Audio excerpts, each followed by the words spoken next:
Yo, what up, Grizz Nation, and welcome back to Grizz 901, your number one post-game show, and it's not even close. Tonight, we're celebrating back-to-back wins. We don't know how this feels. We don't know what to do with our hands. It's weird, but we'll figure it out.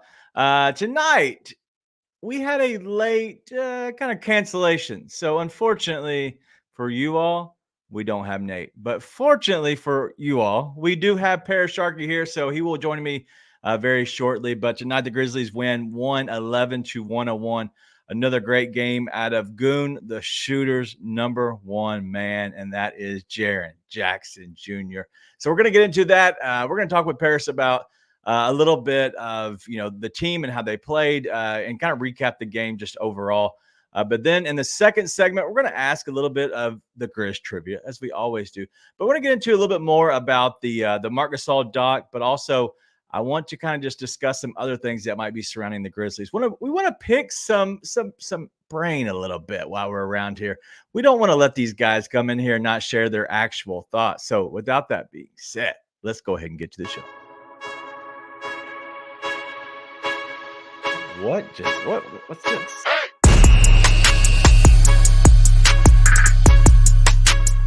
Paris gets here, and all of a sudden, like everything just goes awry. I don't know. What's up, Paris? How are you? That's good, man. Doing well. How about you, Grizz? Man, I can't complain. Is it on loop too? Like, did I just lose everything tonight? God. My bad. But yeah, Paris Sharkey is here. We're ready to get going. I'm not gonna go ahead and level that out. Paris, off the top rope, man. What's your thoughts about the game? They're gonna get into you a little bit later.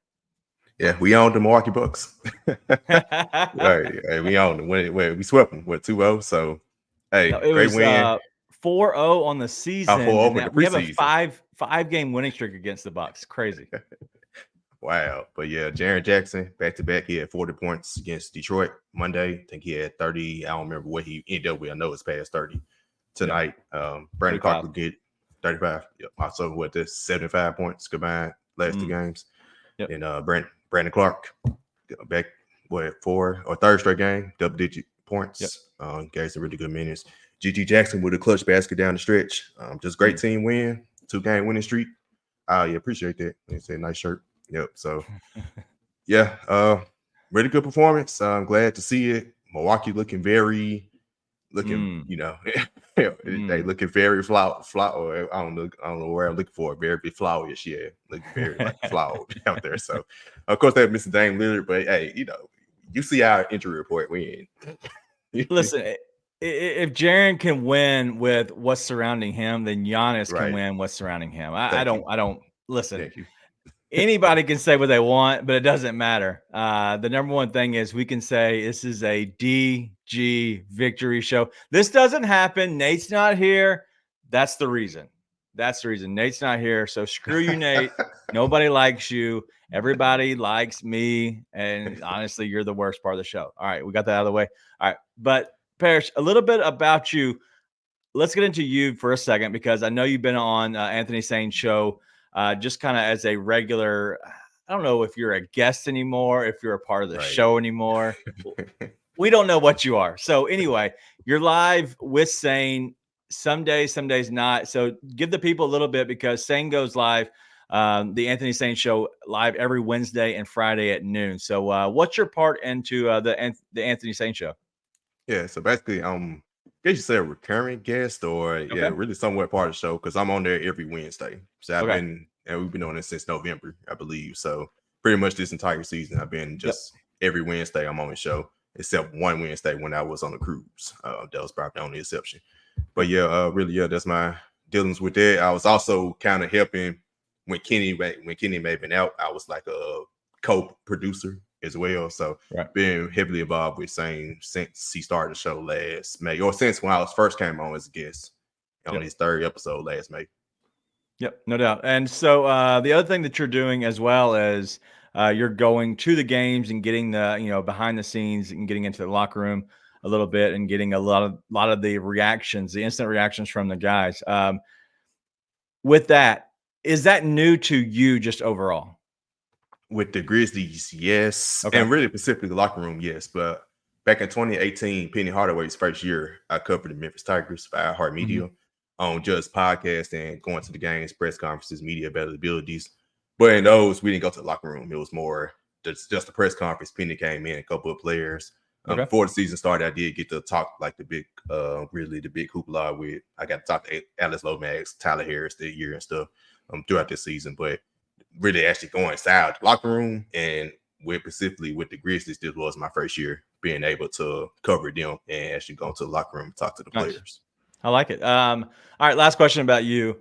Favorite or worst thing about just the season and that part of not the actual season, like the games. Obviously, we suck this year and it does suck. But that part of it, what's been either the coolest or the worst part that might be kind of revealing to you or whatever? But what is there any insight on that? So the best part, kind of just the positivity of the players. Okay. Nice. Of course, Gigi and Vince, seeing their growth, but that's the positivity of the players. You really ain't really gotten like bad attitudes or anything about that. They kind of, it is what it is. It's kind of like, all right, this season is what it is. We getting hurt up and down. It's tough to go through it, but they figuring it out. So I think that's the best part, just really just the positivity with it. The worst part is just, like you said, obviously the losing. And just kind of like, not necessarily being around the team and the games, but Twitter, the fans. Yeah. Okay. Gotcha. Every single game, just like, all right, yeah, the season is what it is. What are we complaining about now? Like, come on. I like it. As Wayne says, you're looking like Eric Gordon with the hair. Yeah, went to the barber shop today.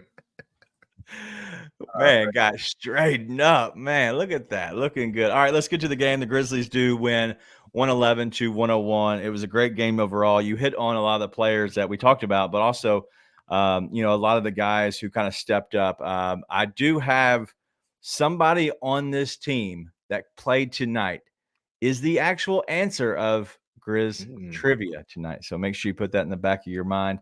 But tonight, let's go ahead and get into it. Gigi Jackson, like you talked about earlier, one of the big, plays down the stretch, but he had 15 points, 12 rebounds, had an assist.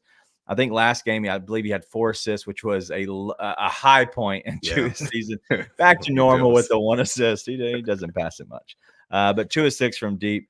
Trey Jemison was a late add into the starting lineup for Santi Aldama, had a foot issue. But 7 points, 4 rebounds. I don't love the 4 rebounds, but I know that obviously Brook Lopez kind of stretches you out a little bit and brings you out to the short corner. Luke Kennard didn't have it tonight. He also didn't shoot. That's normally what Luke does. If he doesn't feel comfortable, he just doesn't pull the trigger. And I don't understand why. 3 points, 3 rebounds, 4 assists. Scottie Pippen Jr., 6 points, 2 rebounds, 3 assists. So honestly, it was really Gigi and Jaren that kind of carried the starters. And let me go through the bench before we kind of circle our way back to Jaren. But Lamar Stevens, a double-double, 11 points, 10 rebounds. Jordan Goodwin, 11 points, 12 rebounds, 7 assists, almost on triple-double watch. Brandon Clark, 14 points, 7 rebounds, 3 assists. And then our guy, Jaren Jackson Jr., 35 points, 3 rebounds, which is disappointing, but 4 assists, 2 of 7 from deep. The Grizzlies overall shot 7 of 23 for 30.4%, which is disgusting. But overall, on any of those stats that kind of interest you or that kind of stuck out to you? Not really, like I said, Jaren. I've come to the conclusion. So a couple of years ago, when I had to start a 5 podcast or Grizzly Bear Blues, we took a lot of flack for getting on Jaren about rebounding. I've just come to the conclusion I'm not worried about him rebounding anymore. Right?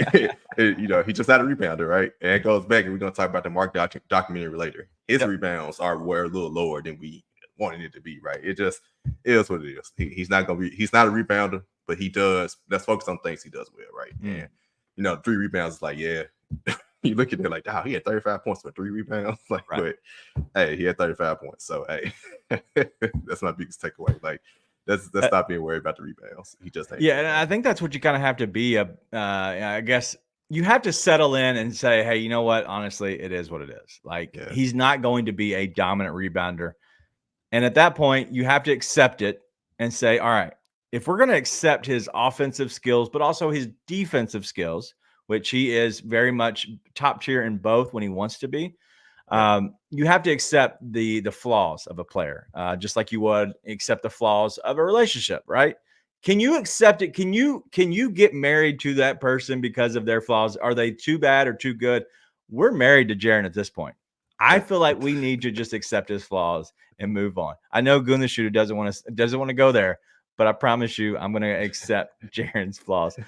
Real quick from Gunnar Shooter, though, he does have that 76 paint points for the Grizzlies, or 36 paint points for the Bucks, which is huge to me. It just shows that, last year, was a big discussion around Jaren becoming Defensive Player of the Year because Robin Lopez was obviously, is it Brooke Lopez? I'm sorry. One of the Lopez boys. Anyways, Brooke Lopez was one of the guys who was leading in the fact of possibly, give a running towards the end of the year to be the Defensive Player of the Year, but he did not look good, and he doesn't actually scare anybody ever. So it's mainly Giannis. When Giannis doesn't have it cooking, he just, it is what it is. But thoughts on the paint points, because the Grizzlies look like even though they shot bad, 7 of 23 overall, 23 3-pointers is not a lot for the Grizzlies. Yes, thank God. Like this whole season, it's probably been the thing that's pissed us off the most. It's like they jacking. I see Milwaukee took 44 threes. That's normally the Grizzlies, Exactly. right? And it's like, why are we taking out these threes if we can't shoot? Like, let's get back to our paint points. Let's get back to dominating the paint. That's been this season. They really have gotten to just like really too shot happy. I know a lot of that is Ja Morant. Ja Morant drives to the hole a lot. He led. I think he was tops in paint points, like along with Giannis. So that was definitely a big deal throughout the season. But still, you see tonight this group that they had, and they attacked the paint, just attacked the paint. Yep. As King Meek said, Gigi did have 12 rebounds. A great game out of him. If you look at these stats, like, it's incredible. Looking at 3 players, Gigi Jackson, Lamar Stevens, and Jordan Goodwin, all with double-doubles. I'd almost go to say I don't think any one of them was available to play in a sports book if you're a betting person, because normally they don't put these guys up because it had to be plus 1,000 or plus 1,400 plus 1,500. And they usually don't do that because there's probably no reason to. But the fact that you get 3 double-doubles out of guys who Vegas says is probably not even possible, like, that just shows you that this team is cooking a little bit, and they're showing that they have some depth that's coming up. And so, listen, it's thrilling to me. All right, before we go too far, I do want to say, we've had some people in here already in the chat. Thank you all, as always. If you want to get in here, just like Austin has, hashtag shark, that's fine. Whatever, at PShark, at Parrish, whatever you want to put in here, just make sure it is in the very beginning so I can see it. Because we do want to ask Parrish before, the show ends, so kind of running through a little bit of the questions that you all have. And we want to pick your brain just like we do every single guest. So for some reason, if you do have a question for Parrish, just put in hashtag or at shark, at whatever. Just, hey, idiot, look here, as I always say. Whatever, just make sure I can see it, besides just something from Puff Daddy that says, sup, y'all. Puff. Bro, man, Daddy, people are looking for you, I believe. I think. Bro, you need a pass. Get out of here. Puff pass. All right. Jake plus 19 from Allen. Is that right? Thoughts on Jake? He's played well after he's come back from all this. Okay, a lot of people were plus 19. Well, Trey Jemison, Luke, Scottie Pippen were not. The only 3 guys that were not plus. But minus 19. Yeah, Trey didn't look great. Thoughts on Jake LaRavia plus 19, 9 points tonight. Had a total of 2 rebounds, 2 assists, 2 steals, and a block. Thoughts on Jake? Yeah, he's been effective lately. I think it's just one of them things, like he has been hurt a lot, right? And it's just like finally he's healthy and finally getting opportunities. Like every time when he wasn't hurt, he was part of a team that's contending. Or the beginning of the season, where even the beginning of the season, we was thinking the team was trying to contend, right? So he's always been in. It's like he was drafted. He really need to be developed, but he got drafted on a contending team, and contending teams got time for developments. We need players to come in that's ready to play right then and there. So it just took time. He had to really just get developed, right? I still don't think going forward he's part of the future or the rotation team going forward, of course, but maybe the trade stock maybe we can get some pieces for him, right? Maybe we can actually trade him now. Trade deadline we couldn't, so maybe we can trade him this time, or maybe he could be a back end, 14, 15 man and actually produce when it's time when somebody gets hurt. Maybe we can depend on him. But I like it. Yeah, as Marco said, good energy from Jake. Hey, when he comes out, it looks like kind of a spark plug a little bit, and I never would have thought that because one, right, those spark plug kind of foot shuffles that he has are really slow. But when he gets out there, he's actually doing something, and he's creating a little bit of energy. I like it. Nate is trying to pick a fight with Goon. Jaren, best power forward in the league. Goon. Goon answers back. Don't worry. All right, let's get to some of these questions. I'm going to ask you to end this segment. We're not there yet, but to end the segment, start thinking about it. I want to ask your opinion on what the Grizzlies should do moving forward, because obviously you have the draft coming up. The season's a wash, and the direction that you would go with this team, whether it is if you want to discuss any kind of free agents that you're looking at, whatever, but kind of think in your mind, like maybe putting pieces together, guys that you would keep, guys you would send out. So we'll hit that right before the end. So if that is one of your questions, I apologize if you're in the chat, but I'm going to go ahead and ask that myself. But we'll get that before we hit on our first segment. But let's go ahead and hit the questions that we already have. Austin wants to know, is he crazy, or should we at least explore the possibility of using Bane as an asset in a trade? No. God, dog, I was not expecting a question like that. I didn't either. That's why I had to give it to you first. Nah, shooting is we still have a problem with enough shooters, and Bane is the best. Or if you want to say Lucas Bed, fine. We can't afford to get rid of our shooter and our second best scorer after Johnson. Yeah. All right. So that's an easy one. I'm gonna keep rolling through these. Let's get to the next one. Wayne. Oh no, let me go to this one. Harold. He didn't put your name on it, but I think it's a good one to ask you. Thoughts on possibly sending out Luke Kennard in general? Okay, that's in general. One question. Second question, follow up on that is, do you like the addition of Zach Edey to this team if they were to somehow draft him? So both those questions. So separated, saying trading Kennard. I'm not trading Kennard to get Edey. I'm not doing that. They Separate the question. They better not draft Edey, period. But okay. I'm not a big Zach Edey fan. Now, I'm not like, I ain't gonna say like, I could see a scenario where he becomes somewhat of an effective NBA player, but it got to be a team that he can get touches with. And with the Grizzlies, it just ain't. He's a player. He's a legitimate post player, and the NBA is not tailored towards that. And he's not like a Victor Wembanyama. Victor Wembanyama. He's not that type of player. Versatile. And he really got more of an old school game. Like he's coming in at the wrong time. That's really kind of unfortunate for him, but. Maybe he could be like, not for the Grizzlies, but maybe he can be like a bench guy that you can feature him off the bench, and maybe he can get touches coming off the bench. But I can't see him being part of like no true contender team and being effective right away because he needs touches. Yeah. Well, that was on Zach Edey, right? Yeah. Yep. Okay. Luke Kennard, your thoughts on having him for this team going forward, but also possibly trading him off of this team for maybe, a piece.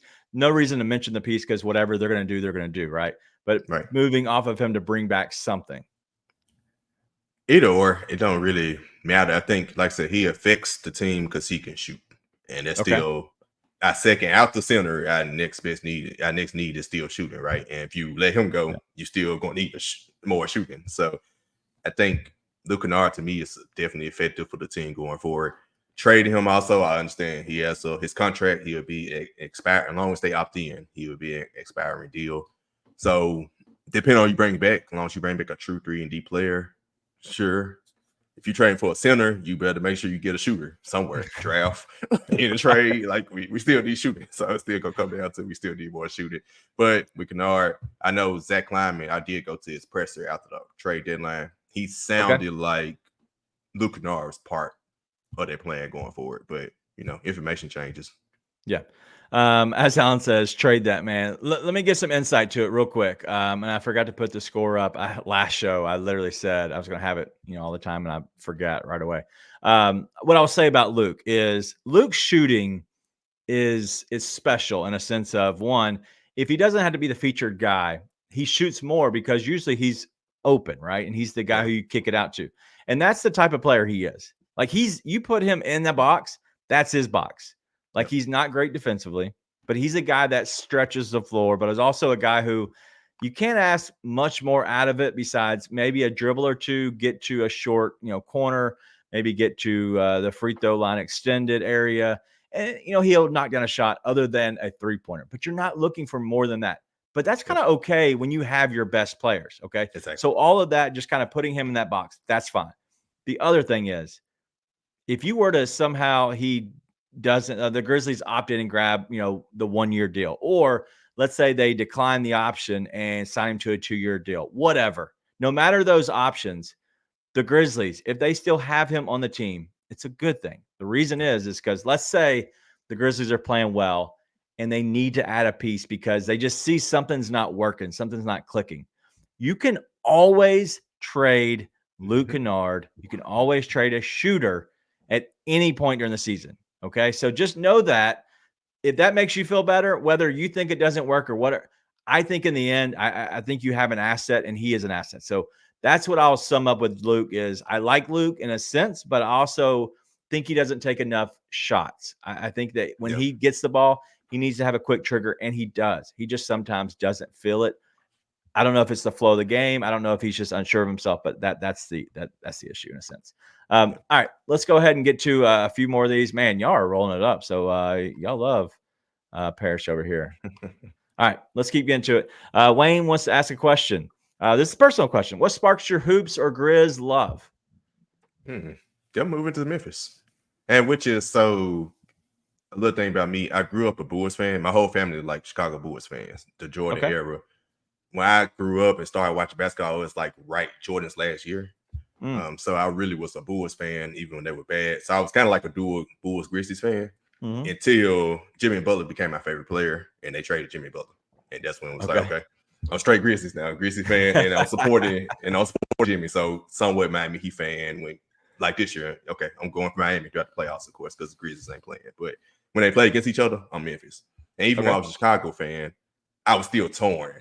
It was like, I want whoever to win, whoever needs to win the most. That's who I want to win between the Bulls and the Grizzlies. So I was always kind of Memphian.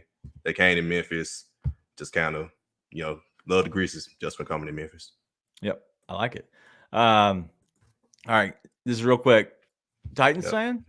And King Meeks, I'm disappointed. You can't even spell Titans. What's the Tidians? You like the Tidians? I knew you liked them Tidians. Yep. Tighten up, man. Yep. Hey, do you like the coach, the new coach? I love it. I wanted offense. I was, a lot of people were mad with fire break, but I want him gone. I was tired of the old 1960s offense he was trying to run. Obviously Sane is here as he normally is. So shout out to you, Sane. Let's go ahead and get to one more question before we kind of let you end on that other, and then we'll get to the Grizz trivia part of it. But this is the last one so far, and then we'll get to more after in the second segment. Okay. But Parrish, we have a very important question in the Black Ninja DJ, who I will say, shout out to you. You're always here. 1, 2, you ask in-depth questions, but also your knowledge of basketball is very high. I can see it through your questions in a sense, and through some of your comments. So shout out to you, Black Ninja DJ, as always. But keep 2 for next season only. That's it. Next season. That's all we're talking about. Lamar, Jake, Z, Conchar. Who are the 2? Lamar, definitely off the top. The other one, Common Crazy, I keep Conchar. To me, Conchar, he's literally the perfect back end. Both him and Lamar are perfect back end of the bench guys that can, like, John Conchar can start at point guard if you needed him to, right? He can play like positions 1 through 4. Lamar Stevens could play positions 3 through 5. Like, they're so versatile, and like they rarely really make mistakes. Like of course, they're gonna make some general ones, but they really just come in and truly play their role. And those are guys like, if you have to rest a player of a game or two, or someone gets hurt, you can kind of plug and play those guys and not lose too much. You're not really gonna get the mistakes from them. Yeah, and that's why I kind of like enjoy about them. And contract wise, I think Jake and Z's contract goes up, so I think Z and Contract have the same. I think they both be in the $6 million range next year. So I'd rather have a player that I know can kind of produce something or do something, because I know Contract would do like rebounds. He might not score, but he'll get you 10 rebounds if you need it. So I prefer that. Yeah. And as Sane says, Lamar Char. If anybody doesn't remember, a long time ago, when I was kind of getting to know Sane, I kind of went into the show, and we always have a little bit of back and forth of, one, the fact that I'm white, and so I have to like John Conchar. That's just the thing that's known. But I like John Conchar. I've always followed him, ever since the beginning of really just kind of covering the team. So I enjoy his game, his style of game. I don't think he's amazing.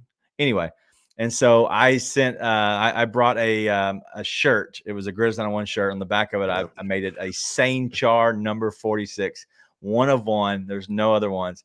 And so, it was pretty awesome. And now, yeah, keep the shirt on. Keep it. He was so keep mad rocking. about it. Yeah, he's so mad. All right, let's ask the last question, and then if you have any more questions, kind of keep coming in, because I want to make sure that we do get some more questions over to Shark. Let's go ahead and ask the question about next season. What's your thoughts? What would you do? And just overall, go for it. All right. So first up, so I fit a lottery order, but I did say this on same show the other day. Of course, we more of a not trade, draft best player available. Okay. I don't know really what you could trade, like trading and pick. I was always like, I am team F picks overall, but I don't know what you traded for, because I'm trying to think with the way the contract situation is, what team is offering something, because this draft is not the strongest draft. No. I think next year's draft, I'm hearing, is supposed to be really good. If this was next year, we'd be fine, but it's kind of tough. So we might just, and knowing and saying always says he just feel like climbing. He gets high pick like that, he's using it. So I said we needed more shooting, right?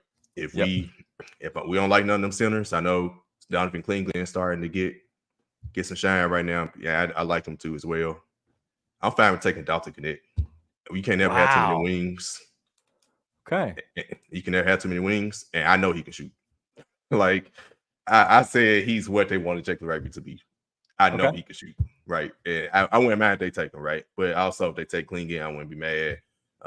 If they somehow get the first pick, sorry, like you're right. So use the pick, just take best player available, or if they use a wing, Reed Shepard can shoot, right? Dillingham can shoot. Just like make sure you plug in one of those two, either shooting and big man. Also, rather they get a big man draft or not, get a veteran big man in free agency. Andre Drummond or Isaiah Hartenstein, somebody, because you're going to need a big man rotation, because I don't trust, and it's Santi Aldama, right? He could be up for trade. I don't trust him. Okay. And he's definitely, I see it, especially when we play the Lakers, he's unplayable against them. Like, that's just a terrible matchup for him. Yeah. Right. And it's just like, if we can't trust you when we need you the most, then you got to go. Outside of that, find a way to get rid of, if you can't get rid of both of them, get rid of either Jake LaRavia or Zaire. Both of them would be great. Find a way to get rid of both of them. Again, I'm assuming Yuta Watanabe is going to opt into his contract. If he do, cut him. I think it's only like a $2 million, $3 million hit. Get rid of him and bring back Lamar Stevens. Hey, on that Yuta real quick, not to interrupt, but so he put out something through a Japanese reporter or whatever.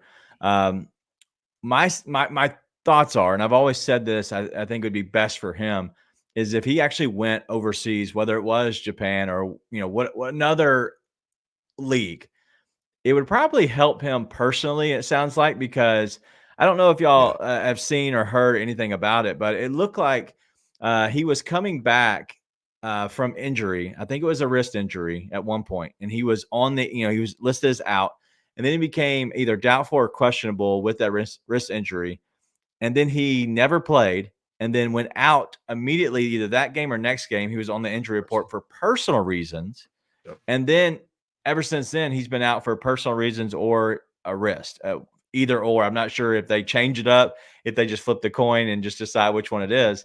But I'll say that I think eventually he probably needs to $2 million. I'm not saying it's not a lot of money, but he could probably get at least $1 million, $1.5 million, maybe just to go back to maybe Japan. And honestly, he could probably get maybe 5 just to go back to Japan.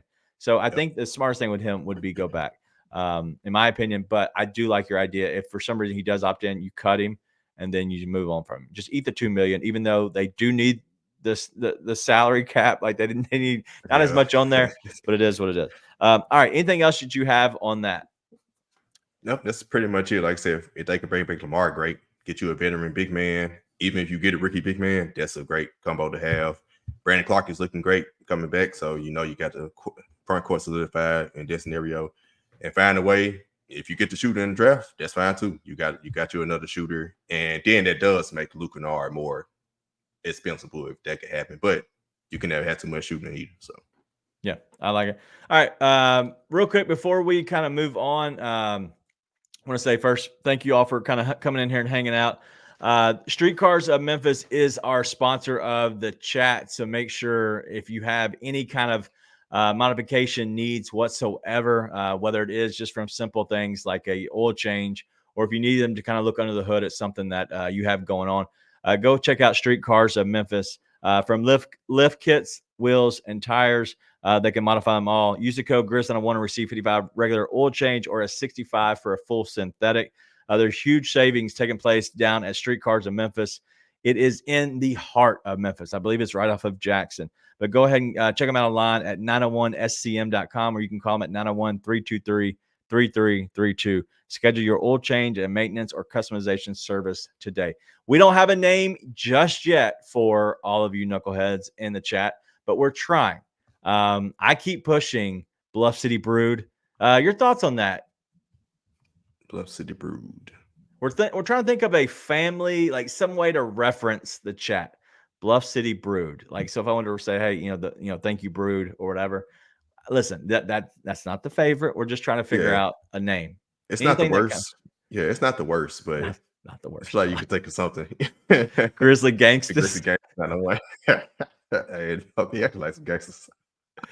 What's your thoughts on the word gang or the word mafia and relate it to trying to name the chat? Like, do you like that, or is that bad connotations because it is Memphis? We're trying to get away from that. Yeah, I can see that side too, but I don't know. You're right. Because the way Memphis you are trying to get that's the city. We're trying to get past that of the gang of the mafia stuff. Yeah, I'm with you on that one. You kind of need to. Yeah. We need to start doing better. Yeah, we're trying to do better. All right, we're all trying to do better. Let's go ahead and be better. We'll take our first break. When we come back, we're going to make sure that we hit on Grizz trivia. We're going to ask some questions. I want to ask your opinion about the Marc Gasol doc. We're going to get into, obviously, all the questions that are filling up the chat right here. So kind of keep putting them in here. Hashtag Shark, hashtag Parrish, whatever you want to put in there. Also, while we have the commercial break, go hit the like button, you bunch of idiots. Not just the level of individual talent that he plays with, but it's also the level of his mind. We haven't gotten cross-court open shot this year. Right. We haven't seen that pass a lot. Number one, you got to respect him going to the basket. There's a roller. I got to watch the roller. He has the mind to be able to say, I see all of that, and now I see this guy over here. I'm going to get him this open shot. How shifty he is to always be going forward. It's usually side to side. Yeah. His dribble moves are side to side, but going forward. Right. Which is very hard to defend. I just want to get you, as many times can I get you to do this?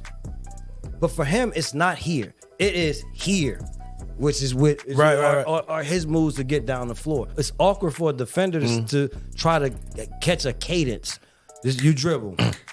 So now what I do is now when you go put that ball down, I'm going for it. But with him, it's hard for my cadence. But what's my cadence for you? I don't know what it is. Tune in to the Anthony Sane Show Wednesdays and Fridays at 12 p.m. weekly on the Bluff City Media YouTube channel.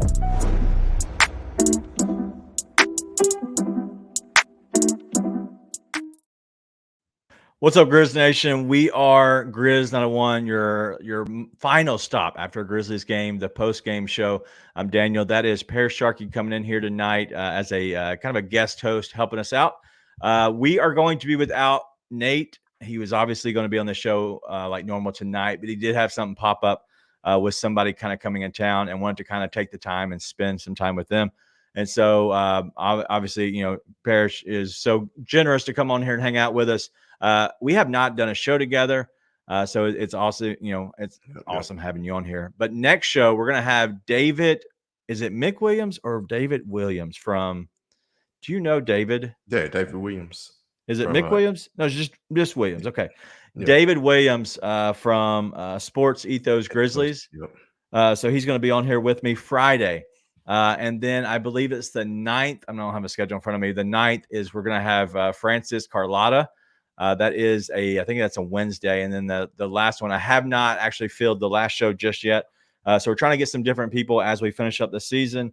And then I believe the 12th is one of the latest games, next to last game. I will not be here. And so Nate will have himself a guest on with him. And then the very last show, it will be Nate and I. It'll be a Sunday show. And I have 2 special guests that will be coming on the show with me. And they are probably going to be our cutest guests of the year. It's going to be my daughter. So they're going to come on with me. They want to do a show. We have not done a show at all this year with them, and we normally do. And so want to have them on. They actually asked me tonight. So we'll make sure we have them on for sure. But you know what else is cute? Parrish, it's having a great lawn. If you need a good lawn, if you need to look good, have the best lawn, the best yard. If you want to win Yard of the Month, you need to call Pews. Pews Residential Spray is doing big things in Memphis. They're now in the residential game. Make sure you go ahead and call them. They can take care of all of your weed control and fertilization needs. If you want to create that perfect weed-free lawn, then call Pews Residential Spray today for a free estimate, 901-632-2118. Let them know the Grizz 901 crew sent you. And remember, Pews, you get big company strength, small company values. All right, let's get into Grizz trivia.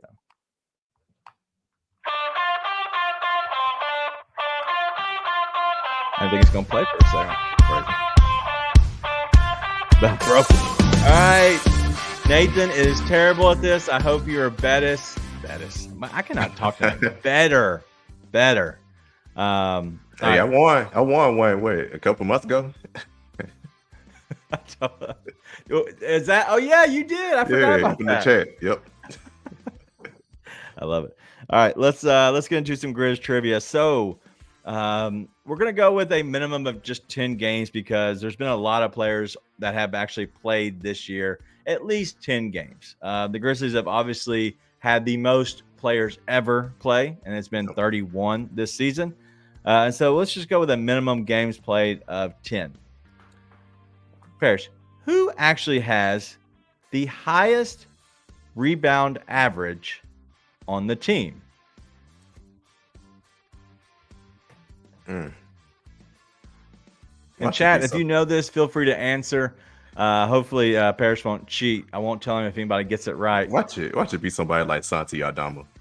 That's my guess. Are you going with Santi Aldama as your first guess? Yes. All right. Well, I will also ask, who are the top 5? One guy is not on the team anymore, and that is Bismack Biyombo. I know who that is, yeah. But there are 4 others. One of the guys who is a guy that we're going to talk about very shortly, and that is going to be Brandon Clark. He has not played 10 games yet, but he's played 4. In his 4 games, he's averaging 5.8 rebounds, and he is 4th overall. Second overall is 6.4.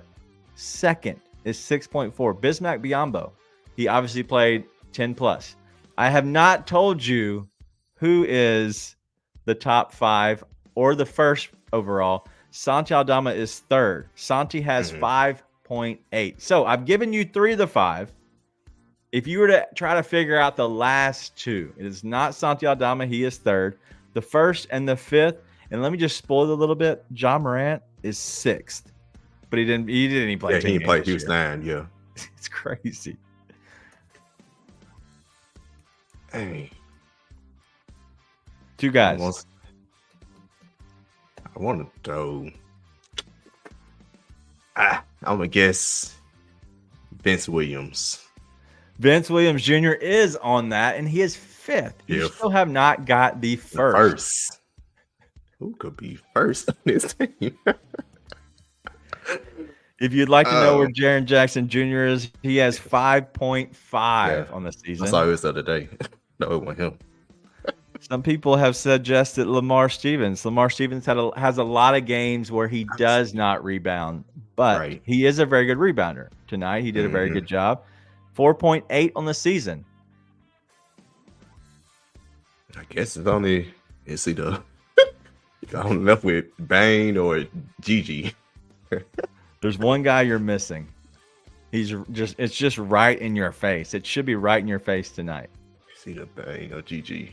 I'm gonna go with Gigi. G.G. Jackson is 16th with 4.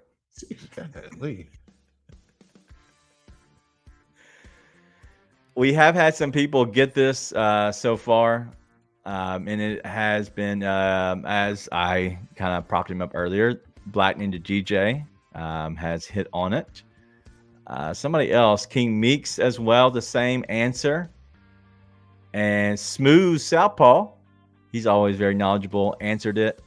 They've all answered it. The number one player for the Grizzlies, he's not a big.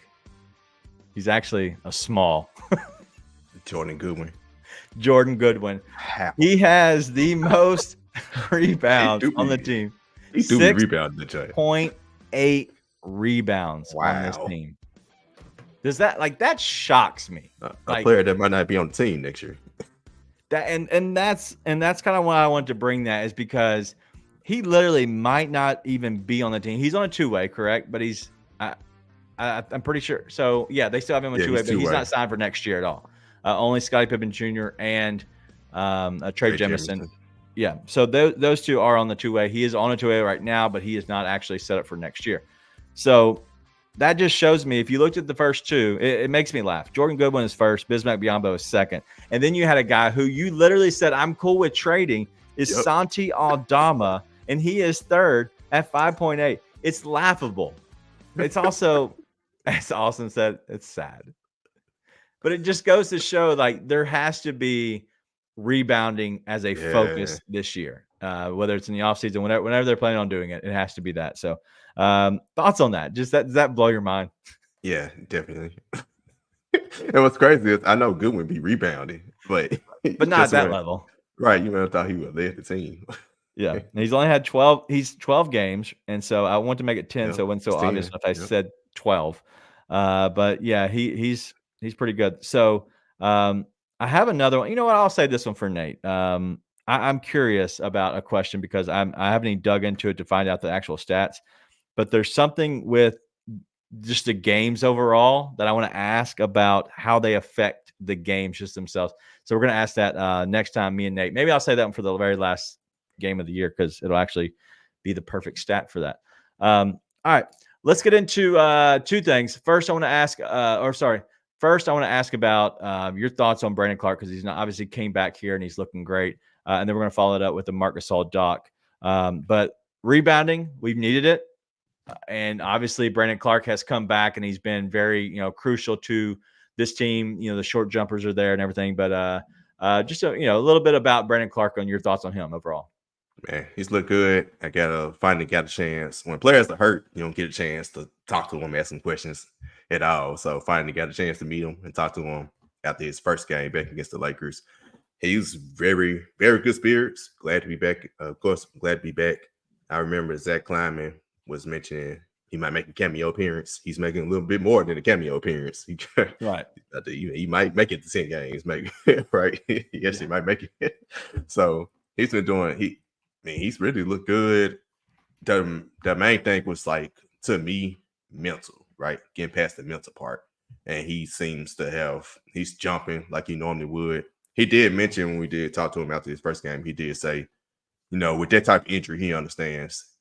He has no doubt that he's going to get back to his previous elite athleticism.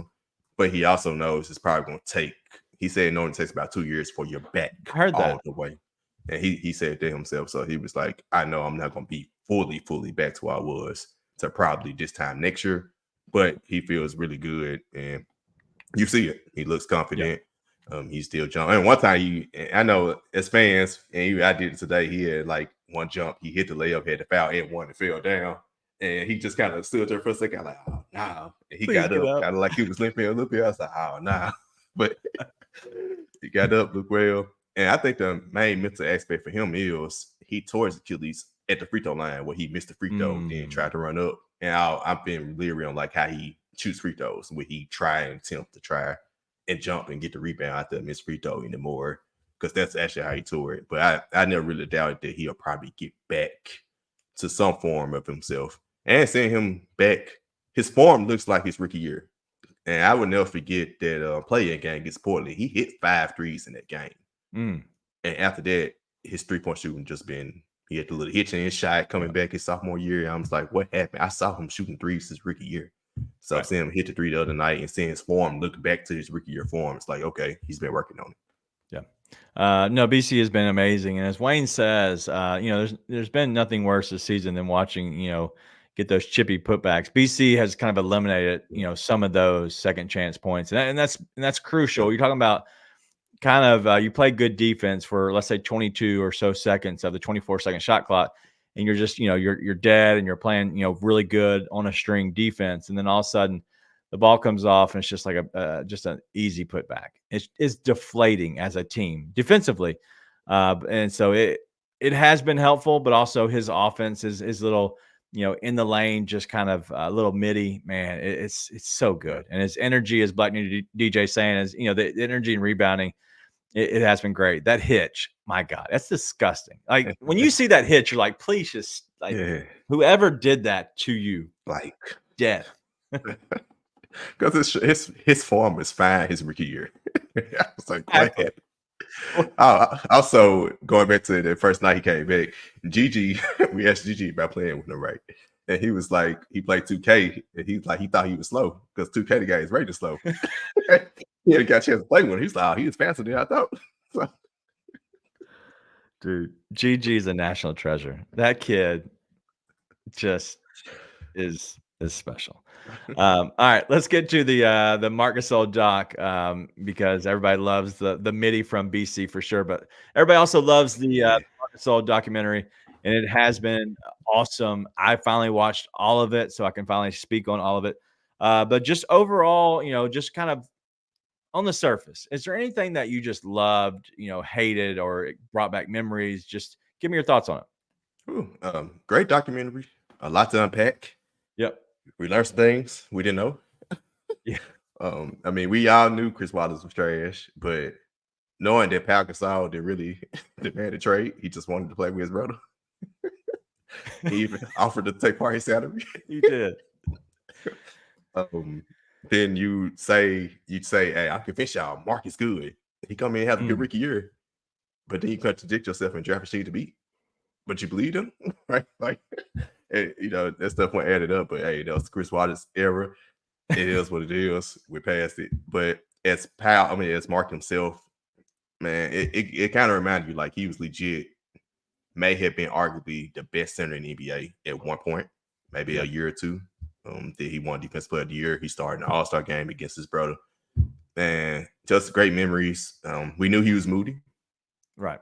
We also knew, he got what's the Dave? Dave Fisdale. Yeah, it was Dave Fisdale. Yeah, he got him fired. Things like that. It showed we kind of understood. We always knew Mark was high basketball IQ, and he'd get frustrated playing with other players who wasn't high basketball IQ players like Ben McLemore, right? When he brought all that to Jeff Max and all of them. So you kind of see like, man, he come from a contending team. Then I gotta deal with young guys, but he kind of finally developed, and finally when Jaren came, he finally kind of bought into it a little bit and started to mentor him a little bit, help Dylan Brooks out.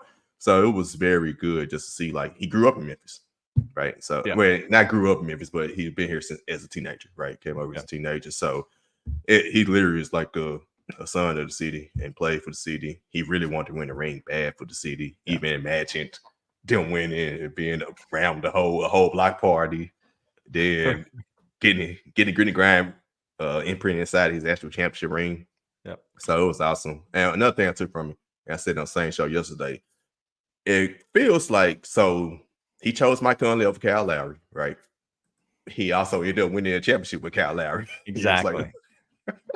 So that was a funny tidbit. And I kind of feel like, not saying he got Rudy Gay up out of here, but it kind of feel like he had something to do with it.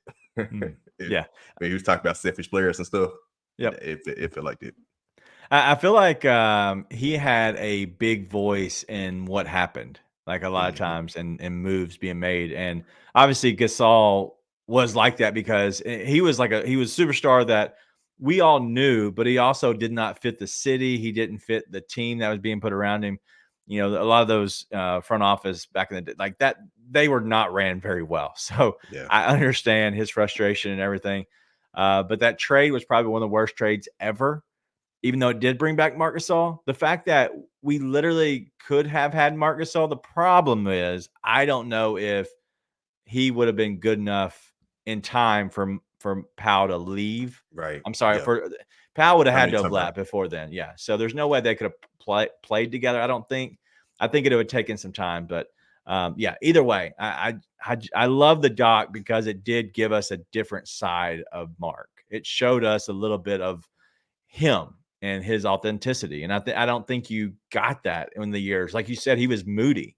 Like we all took it as he was moody, but not like in a good way, like as an emotional, like he was an emotional leader and he was the heart and soul of the team. I don't think we took it that way. I just think sometimes he was just a moody guy. And I think now you look back on it and he was kind of the guy who everybody went back to and saw like the fire of wanting to win. It's pretty awesome. But which one did you like better, the Z-Bo doc or the Mark doc? I would say, and both of them were great. I would say Mark, and it's kind of like, I guess it's recent. Like, I guess I need to go back and look at Z-Bo's. It's been a year, right? So I'd imagine I'm probably gonna say Mark because it's the most recent, but I'd probably say him more so because of the whole, you had him come in Memphis as a teenager. So you had the whole background about him and Powell, and you got to talk about the Grizzlies even before him. Otherwise, Z-Bo was kind of like once he started here, from what I remember. So yeah, I agree, and I remember that Z-Bo doc, and it was awesome, and it kind of gave you those like grit grind feelings, and it was like, but like I think we knew all that about Z-Bo. Like I really do think that we knew that. I wouldn't say the entire story, but Z-Bo was very much this guy this way. We knew the kind of player he was. We knew the things he did in that community because he was out front a little bit. I don't think we knew the Marc Gasol story, and I think that's why it's so good. It's because we didn't know it, and so I think that it opened another door for us to see. So, I thought it was pretty cool. All right, let's move off of this and let's kind of go back to Ask the Shark real quick. If you got any questions in, we're gonna roll through these, and then we're gonna end the show on this. And hopefully you're good on time. Yep. Okay, cool. Good. All right, let's go through these. If you got any more questions, please ask them now, but I'm going to try to roll through these as much as possible. Parrish, did the starting five retire? And he's not talking about the Grizzlies starting five. I know you're talking about podcast. Yes, the starting five show retired, but we still have Let's Be Real. The guys, I'm actually off as of now, but probably when the season ends, I'll come back in here and there on Let's Be Real Sports podcast. So we're on YouTube at Let's Be Real Media. So we still have that. We had that before starting five, and we still have it out to starting five. So what's your what's your social media stuff? I'm guessing Twitter. What's your Twitter handle in case anyone wants to follow you there? Yeah, for sure. DaOne DAONE_P Shark. That's my Twitter. Everything I post is on there. You'll see me post about LBR. Also, we have merch coming out soon, pretty much in the next couple of days. So I'll be promoting it. So yep. Follow me on Twitter at DaOne DAONE_P Shark. Sweet. All right, let's keep moving. What are your thoughts of Zaire? And I haven't seen these questions. I've only started them. So can't say anything bad because YouTube going to censor me. All right, so a little bit of backstory. King Meeks wants to have a wrestling match against Zaire. Loser leaves town. So that's the background on King Meeks' love or hate of Zaire. But what's your thoughts on Zaire? Hey, hopefully he built up some trade stock for him to be out. But, I kind of got to be careful, too, since I see the players in the locker room and stuff like that, of course, just about that. But Zaire, I would say it feel like more of a confidence thing. I don't know what happened between his rookie year. I guess the injuries, maybe, because the sophomore year was injury riddled. But then coming into this season, we was hoping, and he showed something. He said he felt the best in training camp. Looked pretty good in the preseason. And season started. He just want to build for the moment. So I'm not saying he doesn't have an NBA career, but I think his time in Memphis is up. Wow. A little bit on kind of criticism or constructive criticism, whatever you want to say, like, critiquing players. I received some advice, and me and Nate, but also, everybody at BCM, we try to live by this, but I think we do a good job. Parrish, I know you do a good job as well. But I heard something that says, always in the back of your mind, make sure it comes off that you want the best for this team. Yeah. And I think when you make comments like that, like you say, I have to be careful because I see these guys. But in the end of the day, you want the best for this team. I want, Nate wants, Right. anybody that's usually on this show wants the best for the city of Memphis. They wants the best for the Grizzlies in general. And that is, when you give a critique or criticism, that is where it's coming from. It's coming from the heart. And so, yes, we do think that his time, has kind of come up on this team. We all kind of agree that it's not because he's not a good player. I think he's fine, but he's not going to develop in Memphis. They're too good at this point. He needs to go somewhere where he can develop. And if he is going to develop, it probably won't be here because he won't get the runway like he will. Let's say it wasn't like a Detroit. He might get a chance to really make some of those mistakes. And so, yes, I just wanted to clarify that because I got that advice and I thought that was great. And so I think anytime we criticize people or critique them, hopefully everybody understands how it comes out as we want the best. But all right, let's keep going. I have a few more left. How do you feel about Clingan? I know you talked about him a little bit before, but everybody's kind of warming up to him, and he's kind of the hot name for Grizz Twitter. Yeah, looks good defensively off the top, defense and rebounding.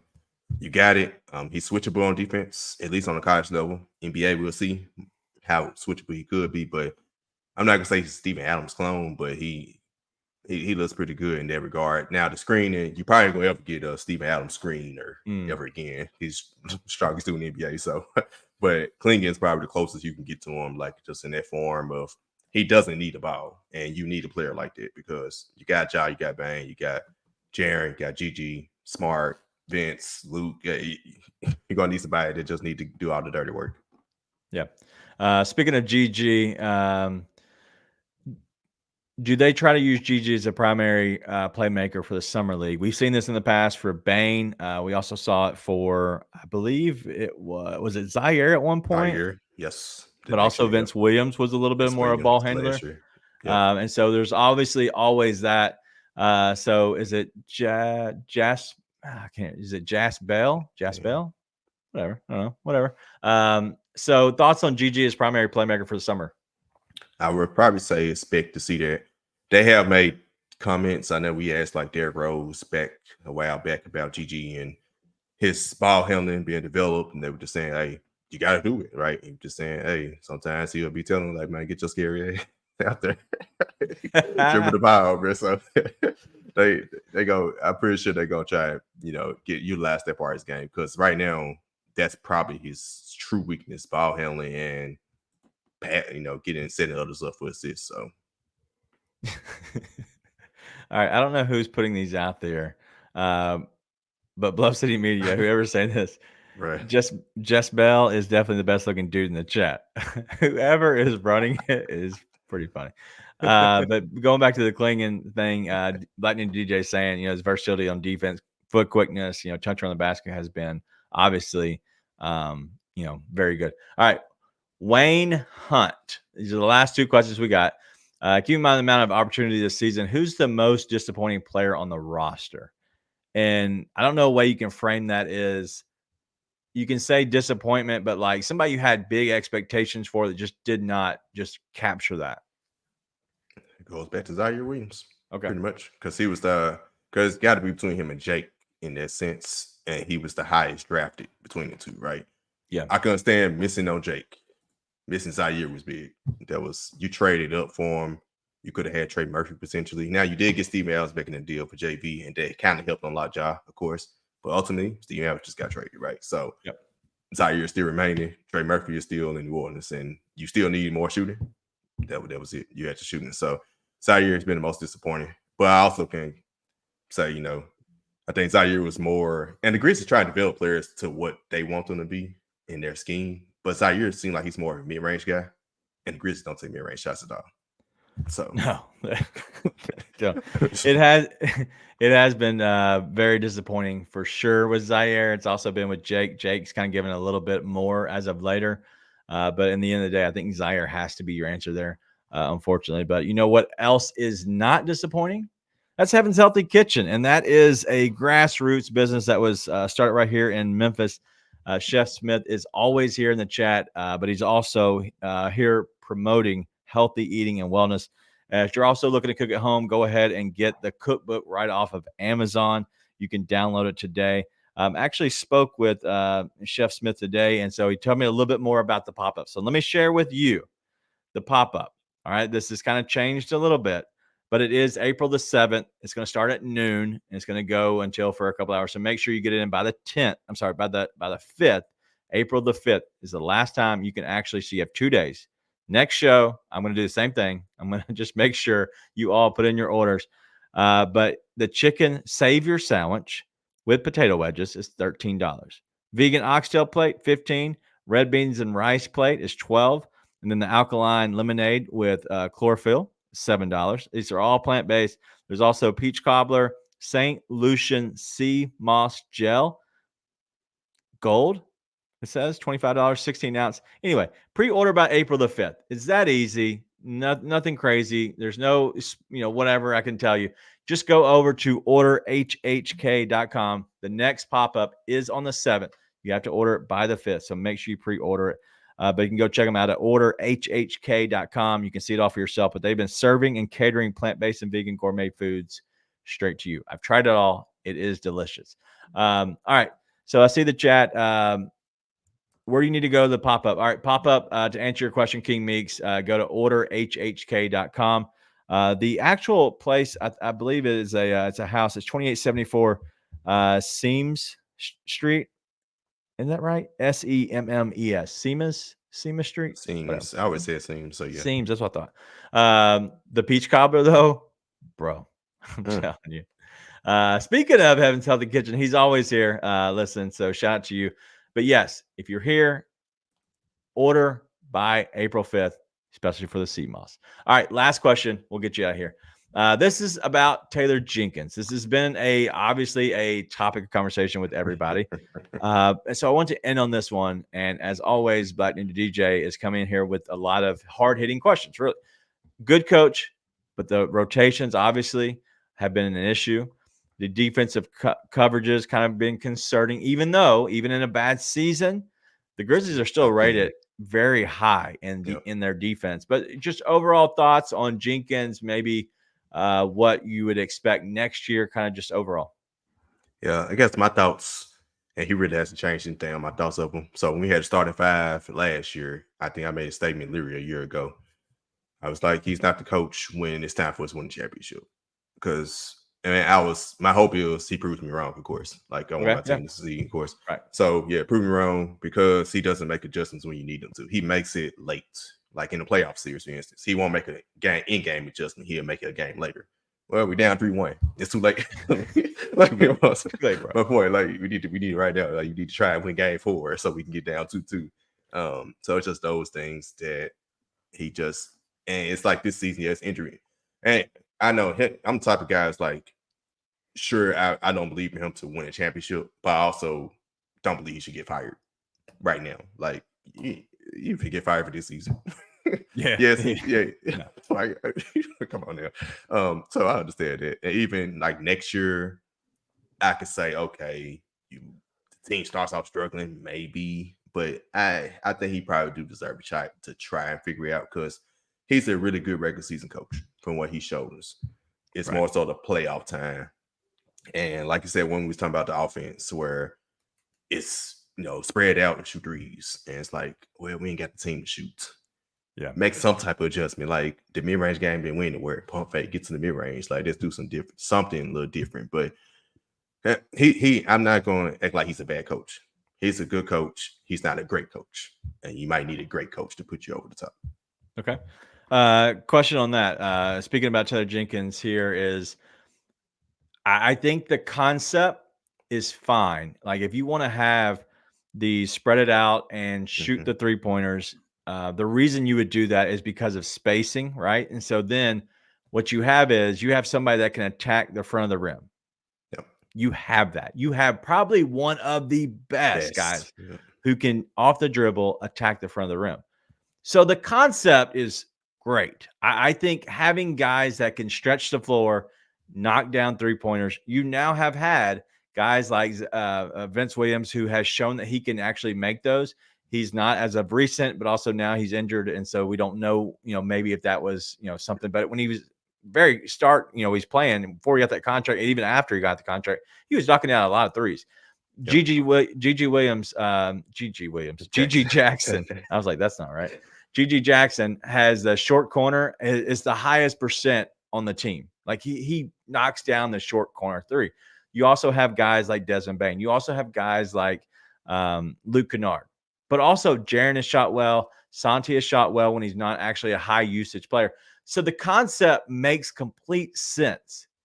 I want to see it when actually we have these other guys, these additions to this, because I think that the concept is great. I think in the offseason, they have to make sure they stabilize both the coaching philosophy on the offensive end with the front office moves. If they can kind of bring the synergy into it and kind of make it make sense, I think it's great. And he hasn't lost the locker room yet. And that's the biggest thing for me. If you don't lose the locker room, you're doing something right.